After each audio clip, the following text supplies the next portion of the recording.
ಹಗರಣದ ವಿಚಾರದಲ್ಲಿ ತನಿಖೆ ನಡೀತಾ ಇದೆ. ಆ ವಿಚಾರದ ಬಗ್ಗೆ ತಮಗೇನು ಮಾಹಿತಿ ಇದೆ? ಇಲ್ಲ, ನನಗೇನು ಮಾಹಿತಿ ಏನಿಲ್ಲ. ಬಟ್ ನಾನು ಟಾಸ್ಕ್ ಫೋರ್ಸ್ ಮುಖ್ಯಸ್ಥನಲ್ಲ ಅಷ್ಟೇ. ನಾನು ಟಾಸ್ಕ್ ಫೋರ್ಸ್ ಮುಖ್ಯಸ್ಥನಲ್ಲಕ್ಕೆ ಇಲ್ಲ.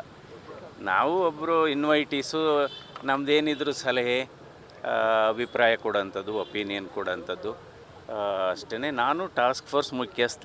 ಆ ಸಮಿತಿಲಿ ಅನೇಕ ವೈದ್ಯರುಗಳಿದ್ದಾರೆ, ಅನೇಕ ತಜ್ಞರಿದ್ದಾರೆ, ಅನೇಕ ಅಧಿಕಾರಿಗಳಿದ್ದಾರೆ, ಇಲಾಖೆಗಳಿದೆ. ನಂತರ ಅದು ಮೆಡಿಕಲ್ ಎಮರ್ಜೆನ್ಸಿ, ಗ್ಲೋಬಲ್ ಎಮರ್ಜೆನ್ಸಿ ಅದು.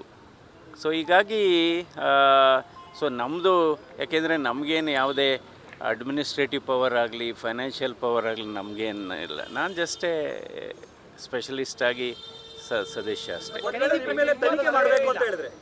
ಅಲ್ಲ, ನೋಡೋಣ ಅದು ಏನಾಗುತ್ತೆ ಇನ್ನೂ, ಅವೆಲ್ಲ ನಮ್ಮದು ನಾನು ಹೇಳಿದ್ನಲ್ಲ, ನಾವು ಅದಕ್ಕೆ ನಮ್ದೇನಿದ್ರು ಸಲಹೆ. ಈಗ ಅದೆಲ್ಲ ಈಗ ಕಮಿಟಿಯವರು ಇರ್ತಾರೆ. ಸೊ ನಮ್ಮದು ಈಗ ನಾವೇನು, ನಮ್ಮದು ಯಾವುದು ನೇರವಾಗಿ ಯಾವುದು ಏನಿಲ್ಲ.